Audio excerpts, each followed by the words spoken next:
Undisputed, we are live from Los Angeles. I'm Jenny Taft here with Skip Bayless, Shannon Sharp. Guys, good morning. How are we today? Good morning, Jen. How are you today? Better than up in Toronto. Oh, you got a new suit on today, huh? Yeah, don't think I noticed you trying to sneak a new suit past me. I didn't even notice. You did notice. I didn't even know what you're talking about. You know what? Huh? Oh, you didn't notice. You just put something on, huh? You know, I just care about my arguments. That's all I care all you care Why you put that new suit on today? Somebody wants to try to distract the audience with what he's wearing. Me. Oh, really? Yeah. Well, I think I just succeeded. It worked a little bit. No, not a little bit. What do you got on? An old suit today? Nah, you know, little Caesar Antolini, little something I put together here. Something. You know, something my old rags I threw on. I was in a hurry this morning. The last thing, those are not rags. We have a lot to get to on today's show. How about this for a story? Should Zion stay out of New Orleans? What? And why is Odell staying away from Cleveland? That's a good question. A lot to get to, but we have to start with the NBA playoffs. The Bucks took game one at home last night over the Raptors, as most people expected. The Greek Freak had a big game with 24 points and 14 rebounds, but no one expected the Bucks to get a career playoff high 29 points from Brook Lopez. On Toronto's side, Kawhi Leonard scored 31, but he only had 2 points in the fourth quarter, and the Raptors were outscored 32-17 in the fourth. So, Shannon, what was the biggest reason why Toronto lost? Milwaukee's defense, especially in the second half. And once they got past that first quarter where they were just letting Toronto get wide open looks at the three and getting whatever they want, Skip, they really buttoned it down, especially in the second half. They held Toronto to 28% shooting, and only Kyle Lowry was the only Raptor player that shot 50% or better. And when you can hold Kawhi to 10 of 26, Siakam was 6 of 20, Marc Gasol 2 of 11, 1 for 5 for Danny Green. Skip, it's hard to win like that. And they're forcing Kawhi. They did a great job of forcing Kawhi to become a volume shooter. That's not what he is. In the last year, he's efficient. If you look at his numbers in the postseason, he's 53% shooting.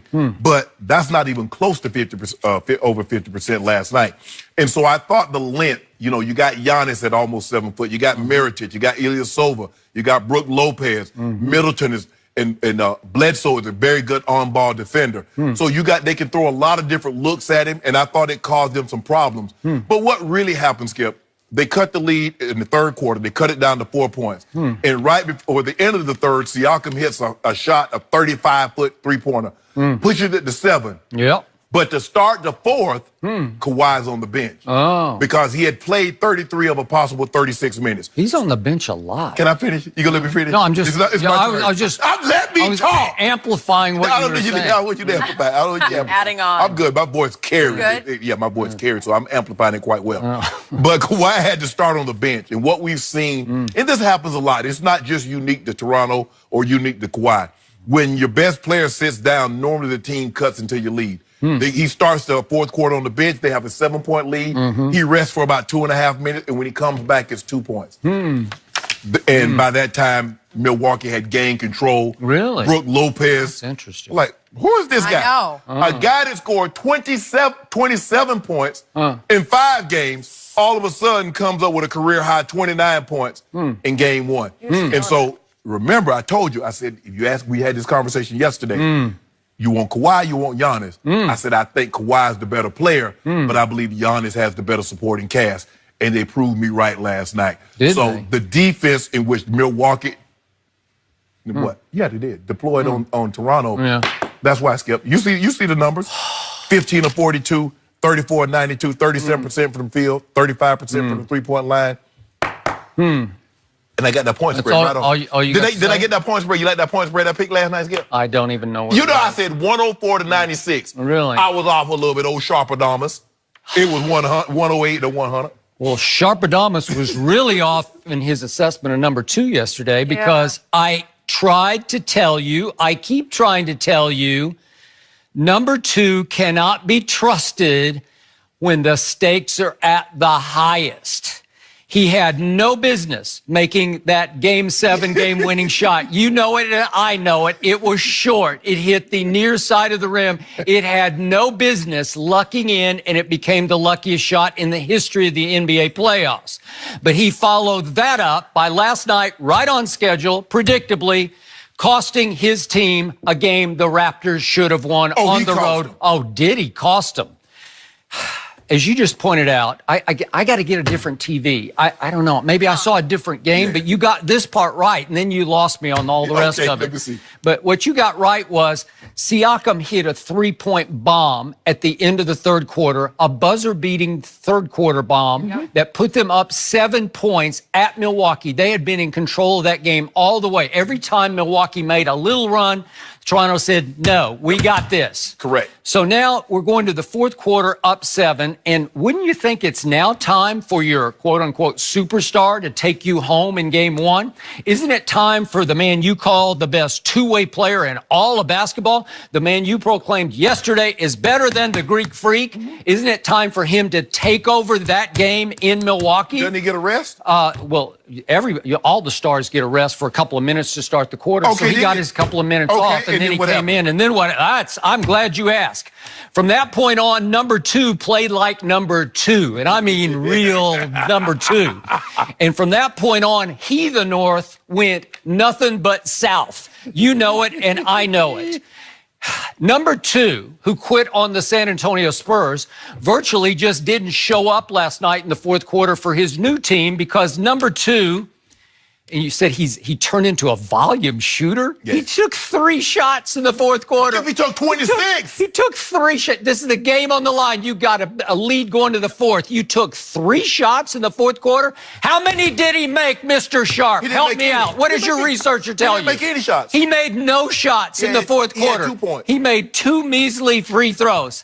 And I got to say it, I watched all the post-game coverage on TNT and other networks. I read tons of post-game coverage on all kinds of websites. I didn't hear one peep of criticism for number 2. And you know why? I hate to say this, but I think I've done it again. I think I have turned number 2 into a sympathetic figure. I think I have turned number 2, now that LeBron is on his couch and completely out of the picture, into the most sympathetic and overprotected, quote-unquote, superstar this side. Oh, overprotected. Wait until I get to what I'm going to get to here. But once again, all I heard after the game was it boiled down to a shootout between Brook Lopez and Kyle Lowry. Who knew? Yeah. What about that guy? How can you give him a pass for that? Because we keep seeing this in the playoffs, and I keep pointing up to you. But let's just look carefully at what happened last night in the fourth quarter. The biggest shame was your guy, the best two-way player in basketball, he got his shot blocked twice by Brook Lopez. Can we see the first one? 7 foot tall. 6 minutes and 11 seconds left. They're down 5, and your guy, number 2, goes into the lane and throws up the weakest.